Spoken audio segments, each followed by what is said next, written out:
Question है, एक तो सर्कमस्क्राइब अ सर्कल है, एक इनस्क्राइब अ सर्कल है और एक आपके पास है ई स्क्राइब अ सर्कल।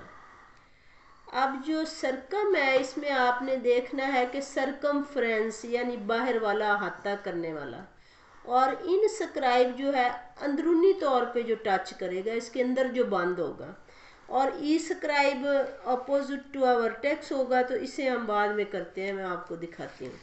जब सर्कम स्क्राइब है तो इसके लिए आपने ये करना है कि इसकी जो साइड्स है, सपोज हमने ट्रायंगल बना ली ए बी सी। अब सर्कम स्क्राइब है तो ये बाहर, साइड्स हमेशा बाहर है, वो अंदर नहीं है। इन स्क्राइब में अंदरूनी एंगल्स को आप हाफ करेंगी। सर्कम स्क्राइब में आपने ये करना है कि जितनी इसकी साइड है ना, उससे तकरीबन हाफ से ज़्यादा आपने अपनी कंपस खोल लेनी है। हाफ से ज़्यादा कंपस को खोल लें और इस तरह से कॉस लगा लें, इधर भी और इस साइड पे भी लगा दें। फिर उतनी कंपस खोली रखें और दूसरे कोने पे रख के आपने दोबारा एक कॉस लगानी। जहाँ पे दोनों आर्क से एक दूसरे को कता करेंगी, इंटरसेक्ट करेंगी, वो पॉइंट लेने हैं और वहाँ से गुजरती हुई आपने लाइन खींच देनी पैमाने से। ये लाइन बना लेंगे। ये हमने ए बी का हाफ किया है। फिर इसी तरह से आप बी सी को कर लेंगी, इधर कॉस, फिर इधर इस साइड पे ऊपर और नीचे रख के करेंगी।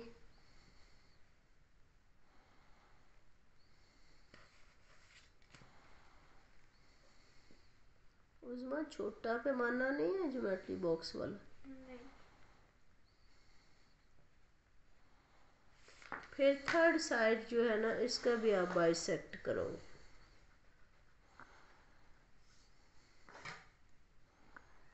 रेजर है तो दे दो मुझे। ये तीनों साइड्स जहाँ पे आपकी कट करें ना, उस एक नुक्ते को हमने लेना होता है।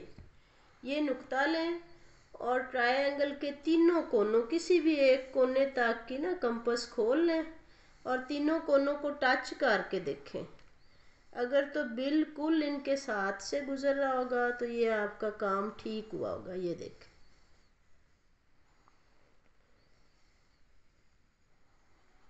ये हमारा हो गया सर्कम सर्कल। अब इनस्क्राइब आ सर्कल जब करना है तो आपने इसके जो एंगल्स है ना, उनका हाफ करना है, एंगल्स का।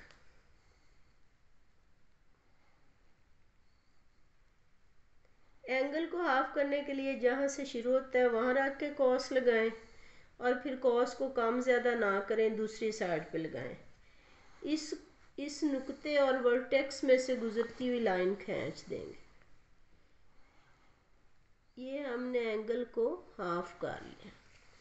थोड़ी सी लाइन यहाँ आई। अच्छा, अब दूसरे एंगल का भी हम बाइसेक्शन करेंगे।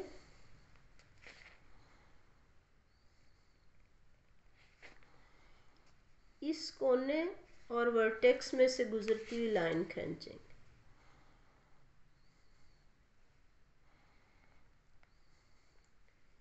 ये दोनों लाइंस जिस नुक्ते पे कता करती है ना, वहां से आपने किसी भी एक साइड पे जो है वो एक आर्क लगानी है। किसी भी साइड पे लगा ले, यहाँ पे रख के कंपास को ये आर्क लगाई।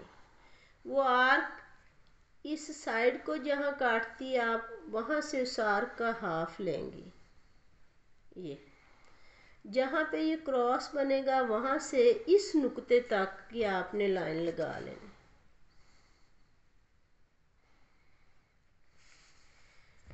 अब आपने इसके सेंटर से लेकर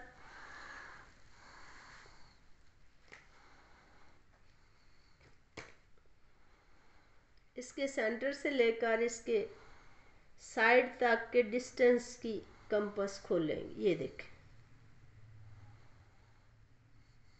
इनको रोक दिया। अब हमने ये किया कि इस एंगल का हमने हाफ किया, ये लाइन खींची, इस एंगल का हाफ किया, ये लाइन ड्रॉ की। ये दोनों लाइंस एक दूसरे को इंटरसेक्ट कर रहे इस पॉइंट पे। इस पॉइंट पे हमने ये जो बेस थी जिसके दोनों एंगल्स को बाइसेक्ट किया है, इस पे हमने एक आर्क लगा ली, ये आर्क लगाई। फिर इस आर्क का हाफ करने के लिए एक दफ़ा इधर रख के हम आर्क लगाएंगे, फिर उतनी प्रकार खोल के इधर रख के लगाएंगे। जहाँ दोनों कोसें कता करती हैं यहाँ पे पॉइंट लेते हैं। इस पॉइंट और इस ट्रायंगल के सेंटर को, ये जहाँ पे दोनों लाइंस ने इंटरसेक्ट किया था, हमने एक लाइन खींच ली।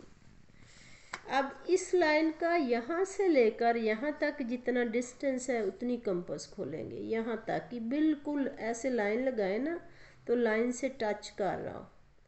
फिर उसे आप चेक कर लें कि इधर वाली साइड को भी टच करें और इधर वाली को। जब तीनों साइड्स को टच करें तो आप इस तरह से सर्कल ड्रा करें।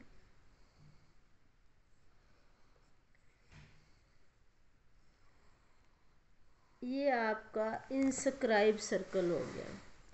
तीसरी कैटेगरी जो है वो है ई स्क्राइब सर्कल, और एडजेसेंट टू वर्टेक्स ए है, अपोजिट टू वर्टेक्स ए है। सपोज हम इसे ए लेते हैं, ये बी ले लिया, ये सी ले लिया। अब जिस वर्टेक्स के अपोजिट आपने ई स्क्राइब करना है सर्कल को ना, उसके दोनों बाजू जो हैं, उस एंगल के दोनों बाजू, ये आपने आगे इस तरह से बढ़ा देने पैमाने से।